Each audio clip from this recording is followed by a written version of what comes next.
मतलब प्रतिबिंब बनाने के लिए अगर लेंस से, किसी भी लेंस से मुख्य अक्ष के समांतर किरण को भेजेंगे, मुख्य अक्ष के समांतर, तो प्रकाश की किरणें किस दिशा में जाकर मुड़ेगी ये अब हम समझ लेते हैं, अवतल लेंस में भी और उत्तल लेंस में भी। तो आइए इसको गायब करते हैं पहले। तो दोस्तों कहा जाता है कि मुश्किल नहीं है कुछ भी इस दुनिया में, तू थोड़ा हिम्मत तो कर, ख्वाब बदलेंगे तेरे जरूर, तू थोड़ा कोशिश तो कर। तो इसी के साथ दोस्तों हम लोग पढ़ रहे थे क्लास 10 का जो फिजिक्स था उसका चैप्टर 2 प्रकाश का अपवर्तन है, जिसको रिफ्रैक्शन ऑफ लाइट बोला जाता है। और यह इस वीडियो का पार्ट 5 वीडियो है जिसमें हम समझेंगे लेंस से संबंधित विभिन्न पद, जिसमें फोकस दूरी, फोकस हो जाएगा, फोकस दूरी, वक्रता केंद्र, वक्रता त्रिज्या, ये सभी समझेंगे। उसके बाद हम समझेंगे कि किरण आने के लिए क्या क्या शर्त हो सकता है ताकि इसका इस्तेमाल हम इमेज फॉर्मेशन या प्रतिबिंब निर्माण में लेंस में कर सके। तो आइए शुरू करते हैं दोस्तों आज के सेशन को और देखते हैं कि क्या क्या इसमें कंडीशंस होते हैं। तो दोस्तों सबसे पहले हम समझते हैं वक्रता केंद्र क्या होता है। वक्रता केंद्र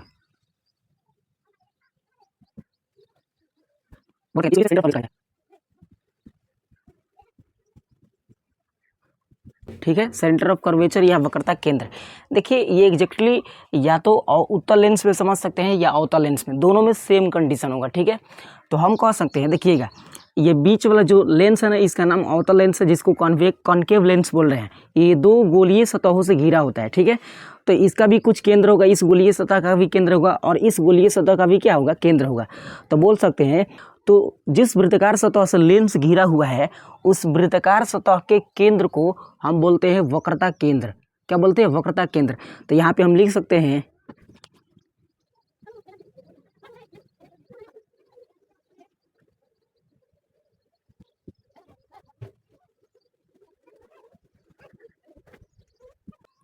ठीक है, तो यहाँ पे हमने लिखा है कि लेंस के गोलीय सतह के केंद्र को वक्रता केंद्र कहते हैं।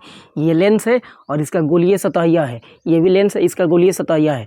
तो इसी दोनों के केंद्र को हम वक्रता केंद्र बोलते हैं और इसको हम सी से सूचित कर सकते हैं। किसे, सी से। तो गौर से देखिएगा दोस्तों, तो यहाँ पे लेंस जो है ना दोनों कंडीशन में दो गोलीय सतहों से घिरा हुआ है। कितने, दो गोलीय सतह से घिरा हुआ है। तो हम बोल सकते हैं कि एक लेंस के दो वक्रता केंद्र होते हैं, यानी एक को C1 लिख सकते हैं और दूसरा को क्या लिख सकते हैं, तो C2 लिख सकते हैं। यहाँ भी सेम वही हो जाएगा, यहाँ पे C1 और यहाँ पे क्या हो जाएगा, तो C2 हो जाएगा। ये C1 और ये C2। तो याद रखिएगा कि लेंस में दो वक्रता केंद्र होते हैं, क्योंकि दो गोलीय सतहों से घिरा हुआ एक लेंस है, इस वजह से इसका दो वक्रता केंद्र है। ठीक है, अब और भी कंडीशन समझ लेते हैं कि इसमें कौन कौन से भाग होते हैं। जो होता है उसको हम बोलते हैं प्रकाश बिंदु। क्या बोलते हैं, प्रकाश बिंदु।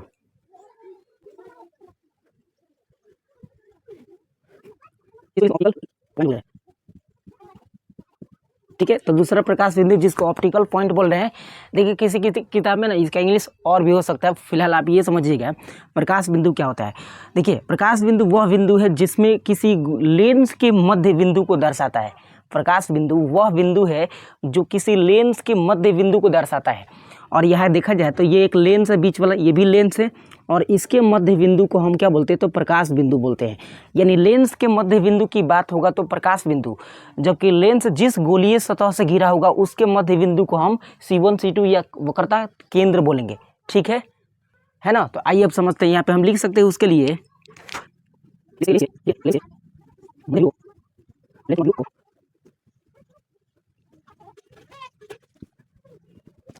ठीक है। तो यहाँ प्रकाश बिंदु या ऑप्टिकल पॉइंट का मतलब होता है कि लेंस के मध्य बिंदु को हम प्रकाश बिंदु कहते हैं। ठीक है, ये समझ में आया होगा।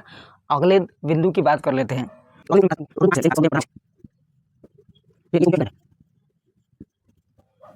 ठीक है, प्रधान अक्ष या मुख्य अक्ष। अब ये समझते क्या होता है दोस्तों, देखिएगा गौर से। यह प्रधान अक्ष या मुख्य अक्ष का मतलब होता है कि लेंस के गोलीय सतह के जो बिंदु है ना, लेंस के गोलीय सतह के बिंदु अर्थात C1 और C2, इन दोनों को मिलाने वाली रेखा प्रधान अक्ष या मुख्य अक्ष कहलाती है। यानी C1 से C2 को जब हम मिला देंगे, ठीक है, C1 से C2 को मिला देंगे, यहाँ भी वही कर सकते हैं हम लोग।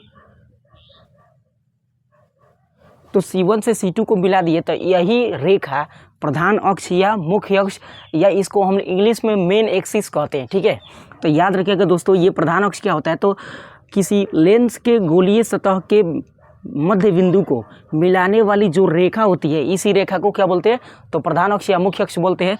तो हम यहाँ लिख सकते हैं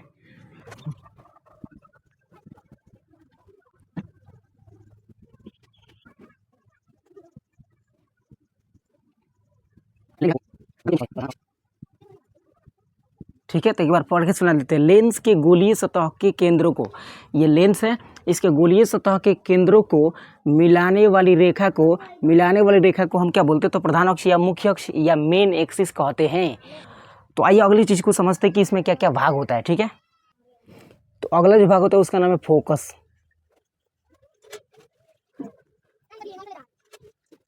इसको इंग्लिश में भी फोकस ही कहा जाता है, हिंदी में भी फोकस कहा जाता है। ठीक है, अब समझते हैं इसको।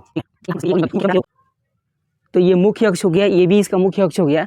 तो करते क्या कि जब अवतल लेंस में हम मुख्य अक्ष के समांतर किरणों को भेजते हैं, उसी तरह से जब मुख्य अक्ष के समांतर नीचे या ऊपर से जब हम प्रकाश के किरणों को भेजते हैं, तो ये अगर अवतल लेंस होगा, सॉरी दर्पण हमने बोला होगा, लेंस होगा, अवतल लेंस होगा, तो ये प्रकाश की किरणें जो होगी ना, ये दूर भाग जाएगी। इससे क्या हो जाएगी?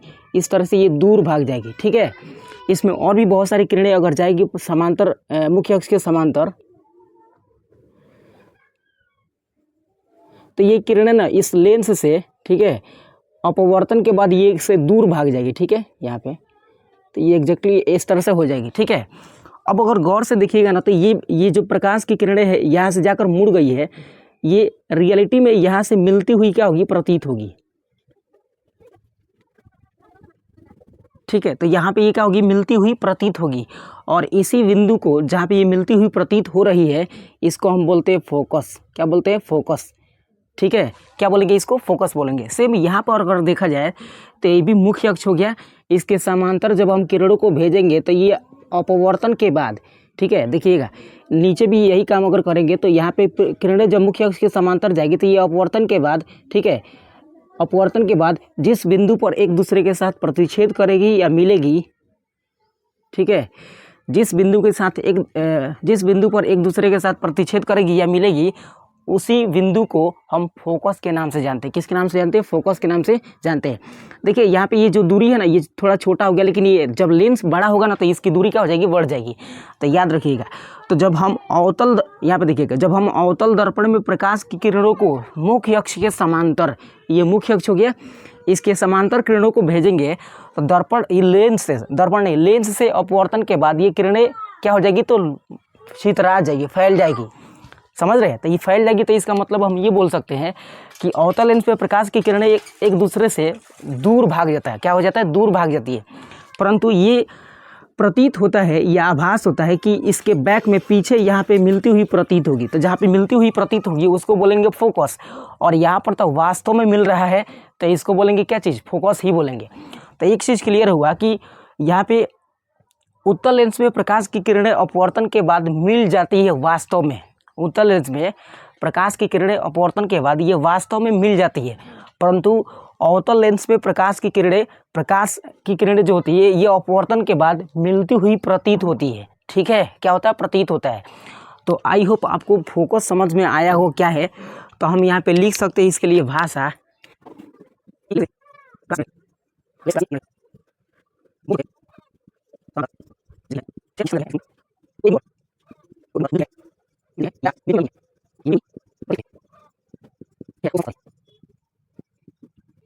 ठीक है। तो ये चीज़ आपको समझ में आया होगा कि हमने कहा है कि लेंस से प्रकाश की किरणें मुख्य अक्ष के समांतर जाती है। ये लेंस हो गया, ये मुख्य अक्ष हो गया, इसके समांतर प्रकाश की किरणें जब जाती है, ये भी लेंस हो गया, ये मुख्य अक्ष हो गया, इसके समांतर जब प्रकाश की किरणें जाती है तो अपवर्तन के बाद जिस बिंदु पर वास्तव में मिलती है या जिस बिंदु पर वास्तव में मिलती हुई प्रतीत होती है उसको बोलेंगे फोकस। क्या बोलेंगे? फोकस। ठीक है, तो आई होप ये भी समझ में आया होगा। तो यहाँ तक की कहानी को आप स्क्रीनशॉट ले लीजिए ताकि अगले पोर्शन की शुरुआत करते हैं। ठीक है, अब हम समझते हैं कि फोकस दूरी, जिसको फोकल लेंथ बोलते हैं, ये क्या होता है। तो दोस्तों अभी तक हम समझ पाए हैं कि ये है C1 और ये C2 है। ठीक है, और ये बीच वाला बिंदु जो है इसको बोलते हैं प्रकाश बिंदु O। उसी तरह से यहाँ भी ये है C1, ये है C2 और इसके बीच वाला जो मध्य बिंदु है इसको O बोल रहे हैं। ठीक है, और हम करें कि इसके मध्य बिंदु के इसके बीच की दूरी को, यानी जो मध्य बिंदु है C1 और O या O और C2, ठीक है, इसके बीच का मध्य बिंदु जो है इसको हम फोकस बोल रहे हैं। क्या बोल रहे हैं? फोकस। फोकस दूरी नहीं, फोकस। अब गौर से सुनिएगा, फोकस दूरी का मतलब होता है कि जब फोकस और प्रकाश बिंदु का जो बीच की दूरी होता है ना, जो डिस्टेंस होता है, उसी तरह से यहाँ पे दिखेगा तो ये हो जाएगा आपका फोकस, ठीक है। और फोकस और प्रकाश बिंदु के बीच की जो दूरी होती है उसी दूरी को हम लोग बोलते हैं प्रकाश दूरी, सॉरी फोकस दूरी, जिसको इंग्लिश में फोकल लेंथ बोला जाता है। तो हम यहाँ पे लिख सकते हैं इसके बदले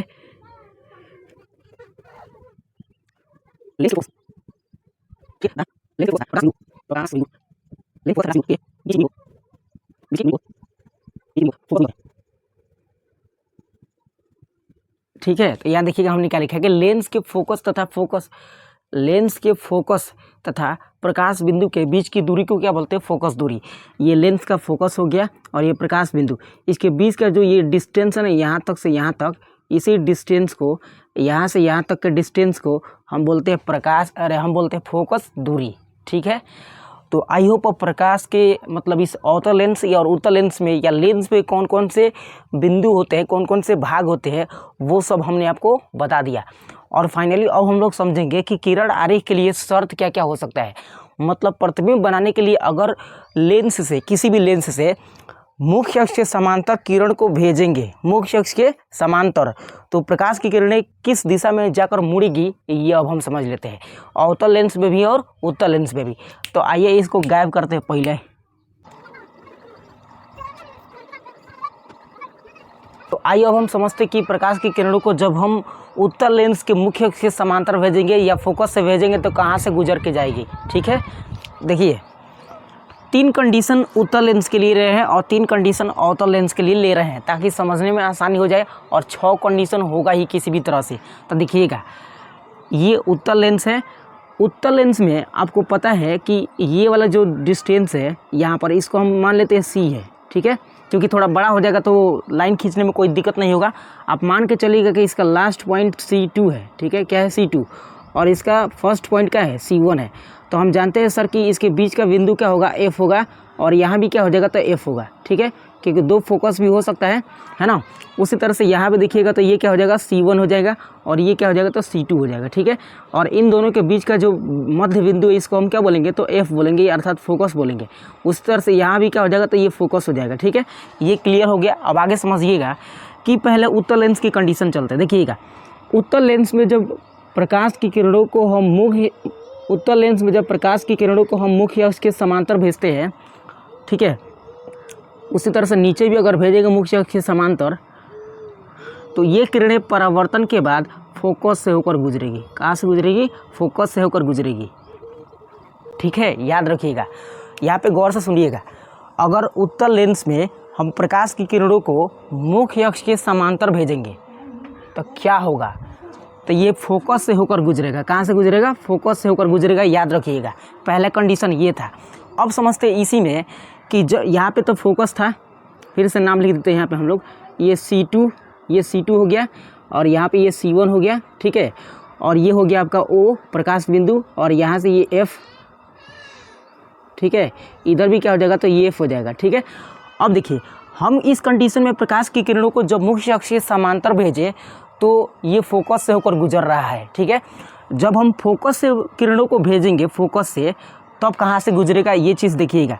अब मान लीजिए कि यहाँ से हम प्रकाश की किरणों को भेज रहे हैं, कहाँ से, फोकस से, ठीक है। देखिएगा थोड़ा सा, फोकस से भेजेंगे तो दर्पण से अपवर्तन के बाद ये मुख्य अक्ष के समांतर हो जाएगा। क्या हो जाएगा, मुख्य अक्ष के समांतर हो जाएगा।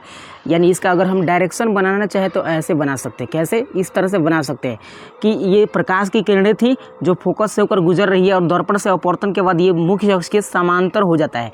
जब हम समांतर भेज रहे हैं तो फोकस पर जा रहा है, और फोकस से भेज रहे हैं तो समांतर आ रहा है। ये कंडीशन आप याद रखिएगा। एक और कंडीशन हो सकता है क्या, फिर से यहाँ पे हम लिखते हैं, ये प्रकाश का बिंदु O हो गया यहाँ पे, ठीक है, ये C1 हो गया, ठीक है, यहाँ पे C2 कर देते हैं क्योंकि सब में C2 लिए हैं। यहाँ पर भी ये क्या हो जाएगा, तो C1 हो जाएगा, और इसके बीच के बिंदु को हम F बोलते हैं, इसके बीच के बिंदु को क्या बोलते हैं, F बोलते हैं। प्रकाश यह फोकस हो जाएगा, ठीक है। अब देखिएगा जब उत्तल लेंस में प्रकाश की किरणों को प्रकाश बिंदु पर भेजते हैं ना, तो वो डायरेक्ट बिना मुड़े उसी रास्ते पर चली जाती है।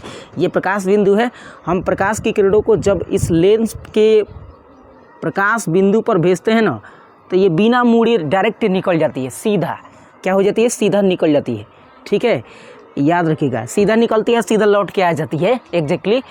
यानी इस केस में ना हम प्रकाश की किरणों को जब प्रकाश बिंदु से होकर फेंक रहे हैं, भेज रहे हैं, तो सीधे उसी पथ पर जा रही है बिना मुड़े। तो ये 3 कंडीशन था किसके लिए, तो यहाँ पे उत्तल लेंस के लिए। अब 3 कंडीशन समझ लेते हैं अवतल लेंस के लिए कि कैसे प्रकाश की किरणें मुड़ जाएगी। ठीक है, तो आइए यहाँ पे ये C2 और ये C1 F और F हो गया, O हो गया। ठीक है, ये अवतल लेंस है। अब इसमें हम प्रकाश की किरणों को मुख्य अक्ष से समांतर भेजते हैं। तो जब अवतल लेंस में प्रकाश की किरणें मुख्य अक्ष के समांतर जाती है तो अपवर्तन के बाद ये दूर भाग जाती है ऐसे। इसके पहले भी हमने ये चीज़ बताया था कि जब प्रकाश की किरणें मुख्य अक्ष के समांतर जाती है तो अपवर्तन के बाद ये दूर भाग जाती है। क्या हो जाती है, दूर भाग जाती है। लेकिन लगता है कि ये फोकस पर मिलती हुई प्रतीत होती है। कहाँ पर, एक मिनट, ये फोकस पर मिलती हुई प्रतीत होती है, ये भी फोकस पर मिलती हुई प्रतीत होती है। समझ रहे हैं, यहाँ पर तो वास्तव में फोकस पर मिल रही थी लेकिन इसमें मिलती हुई प्रतीत होती है। ठीक है, अब यहाँ पे समझिएगा, फोकस पर मिलती हुई प्रतीत होती है। यानी अगर उसी तरह से इसको भी हम C2 मान लें, ठीक है, ये C2 हो गया, ये C1 हो गया, यहाँ पर ये F हो गया। ठीक है, फोकस, और ये भी क्या हो गया, F हो गया। तो अब हम प्रकाश की किरणों को अगर उस डायरेक्शन से भेजें, यानी फोकस से होकर भेजें, तो फोकस से होकर जाएगी प्रकाश की किरणें, तो दर्पण से अपवर्तन के बाद ये मुख्य अक्ष के समांतर क्या हो जाएगी थी, तो प्रवर्तित हो जाती है। उसी तरह से अगर इसी अनुसार हम नीचे से भी भेजें प्रकाश की किरणों को, ठीक है, तो प्रकाश की किरणों को जब नीचे से भेजेंगे तो अपवर्तन के बाद ये किरणें किसके समांतर हो जाएगी, तो फोकस मुख्य अक्ष के समांतर हो जाता है। तो ये कंडीशन आपको समझ में आया होगा।